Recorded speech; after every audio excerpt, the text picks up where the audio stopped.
ছাত্র রাজনীতি বা রাজনীতি বন্ধ করতে চাওয়াও এক ধরনের ফ্যাসিস্ট আচরণ।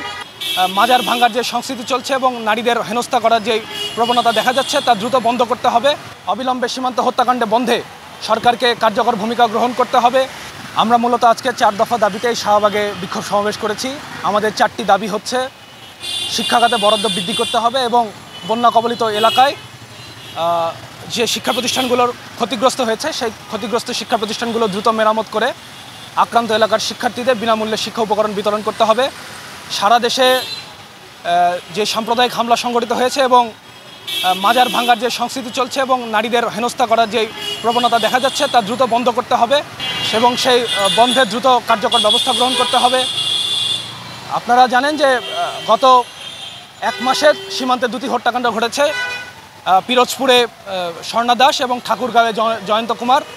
আমরা তার নিন্দা জানাই এবং অবিলম্বে সীমান্ত হত্যাকাণ্ডে বন্ধে সরকারকে কার্যকর ভূমিকা গ্রহণ করতে হবে এবং তার নতজানু পররাষ্ট্রনীতি তা পরিহার করে একটি ন্যায্যতার ভিত্তিতে প্রতিবেশীদের সাথে একটি ন্যায্যতার ভিত্তিতে সুসম্পর্ক তৈরি করতে হবে এবং একই সাথে জুলাই হত্যাকাণ্ডে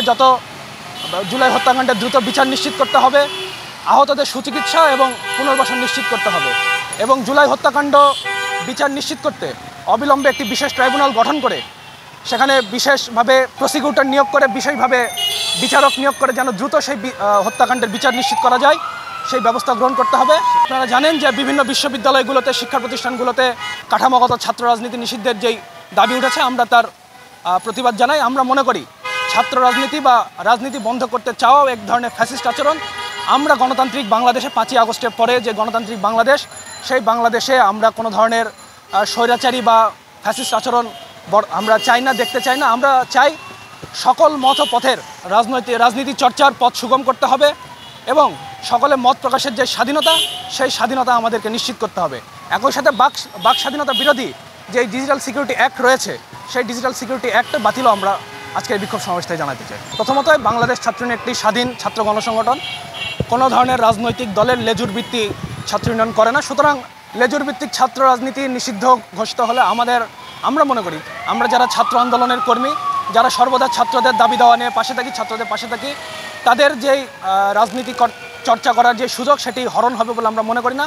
এবং আমরা দীর্ঘদিন থেকেই আমরা দাবি করে এসেছি যেসব ছাত্র সংগঠন পূর্বে তাদের বিরুদ্ধে সন্ত্রাসের অভিযোগ রয়েছে, যেমন আপনারা জানবেন যে ছাত্রদল সহ ছাত্রলীগ, বিশেষ করে ছাত্রলীগ, তারা দীর্ঘ 15 বছর বাংলাদেশের শিক্ষা প্রতিষ্ঠানগুলোয় যে ত্রাসের রাজত্ব কায়েম করেছে, সে সকল ছাত্র সংগঠনগুলোর বিরুদ্ধে একটা সিদ্ধান্ত আসা যেতে পারে। কিন্তু আমরা মনে করি যে সকল ছাত্র সংগঠনের বিরুদ্ধে কোনো ধরনের দখলদারিত্ব বা হামলার কোনো ধরনের অভিযোগ নেই, সে সকল ছাত্র সংগঠনকে রাজনীতি চর্চা করার সুযোগ দেওয়া যেতেই পারে।